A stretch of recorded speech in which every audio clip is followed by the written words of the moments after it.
മലപ്പുറം ജില്ലയിൽ രണ്ടാഴ്ചക്കിടെ ട്രെയിൻ അപകടത്തിൽ പൊലിഞ്ഞത് 7 മനുഷ്യജീവനുകൾ.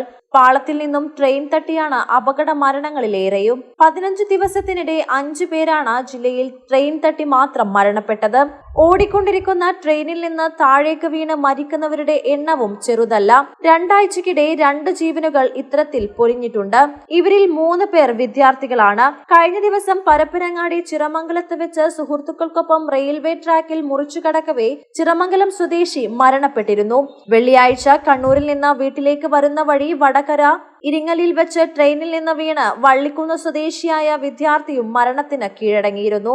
ബുധനാഴ്ച കുറ്റിപ്പുറത്ത് വെച്ച് ട്രെയിനിൽ നിന്ന് വീണ് മരിച്ച കുറ്റിപ്പുറം സ്വദേശിയും നവംബർ 2-ന് താനൂരിൽ വെച്ച് ട്രെയിൻ തട്ടി മരണപ്പെട്ട പരിയാപുരം സ്വദേശിയും ഒക്ടോബർ 31-ന് തൃശൂരിൽ വെച്ച് ട്രെയിൻ തട്ടി വിധിക്ക് കീഴടങ്ങിയ കാളികാവ് സ്വദേശിയായ വിദ്യാർത്ഥിയും train അപകടങ്ങളുടെ ഇരകളാണ്.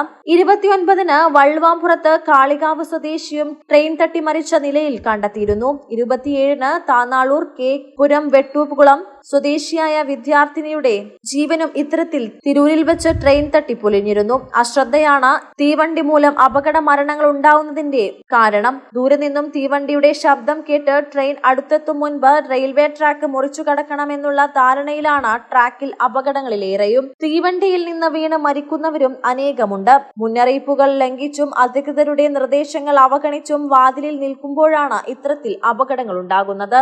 News desk Malabar times.